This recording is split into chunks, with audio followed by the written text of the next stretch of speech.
Security, of course, back in the news, not just because Donald Trump's talking about the so-called extreme vetting of immigrants, his ideological test in the U.S., but in the wake of the death of 24-year-old Aaron Driver, who was shot by the RCMP after he detonated a homemade explosive. And now you've got Ralph Goodale, the Minister of Public Safety, really saying by the fall he's going to introduce new changes to the controversial Bill C-51, the anti-terror bill.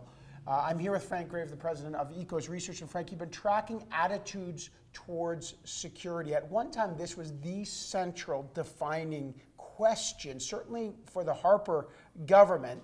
In the wake of the Driver incident, where is security in terms of people's concerns? Well, first of all, it's divided.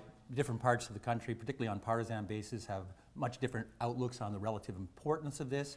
There's also the difference between how people respond to this in a period of reflection and rationality, and how they respond in a period of moral panic, which often ensues after a particularly horrific event has occurred. Right.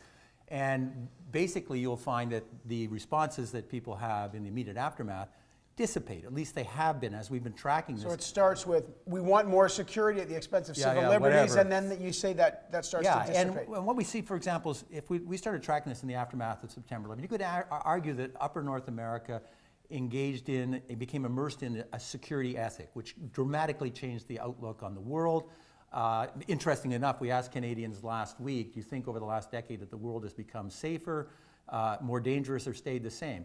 About 4% think it's become safer, which is probably the answer most experts would give. So you have this egregiously distorted sense of fear and risk. So only 4% think it's safer, but most people think it's less safe, but statistics would say murder rates, crime rates, they're all down. Yeah, now, so you can't go, but we can engage in just a rational discourse and say, okay, so we're just going to do rational risk management. We're not going to do this because it actually will have no return on investment. So the responsibility of governments is to actually provide a practical equilibrium of making people feel comfortable and secure, and then actually making them safe and secure. And they're actually related, but only loosely related. If you go too far on that equilibrium, you move over into the realm of demagoguery, and you actually make the problems worse and magnify things to the level where people think threats are ubiquitous, whereas in fact they're actually very minimal. But in a comparative level, you know, we talk about lack of job growth. There's issues like the environment. There's all sorts of issues that you always track. Right now, where we are, where is security up or down? Is this a top-of-mind issue or not? It's a top-of-mind issue because people see it all the time. Sure.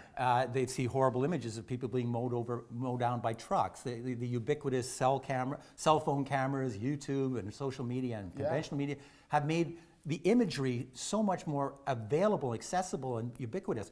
But in reality, that's also probably inured people. They become, habituated or automized. It's all this stuff's going on all the time. Well, maybe I won't tune in as much.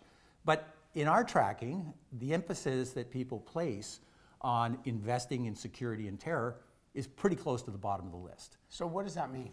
It means that given a choice between, would you, for example, Prime Minister for a day, would you put $1 billion into healthcare, climate change, a range of conventional choices by making Canadians safer from security and terror? It appears pretty well dead last on the list of things we test. Really? Yeah, and that's the reflective response. We also see for example, immediately after September 11th, the balancing of security and civil liberties was a whiplash-like response. Of course. And that's not surprising. But what's happened in Canada, and I've tracked the United States, it's not the same, but in Canada, is instances of people, after September 11th, by a margin of 3-1, people say, we should give police more powers, even if it means sacrificing my personal privacy.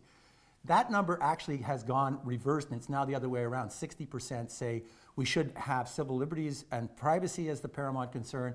So there was almost a sense that there was this kind of security dividend to be reaped by getting people out of this paralytic fear and into a more rational kind of posture. Remember that if we compare the first decade and second decade of NAFTA, the differences in the economic performance is unbelievable. There's $1 trillion gap. All right. Well, these numbers really reflect why it'll be interesting to see what exact changes Ralph Goodale makes and the government makes when they finally start dealing with Bill C-51.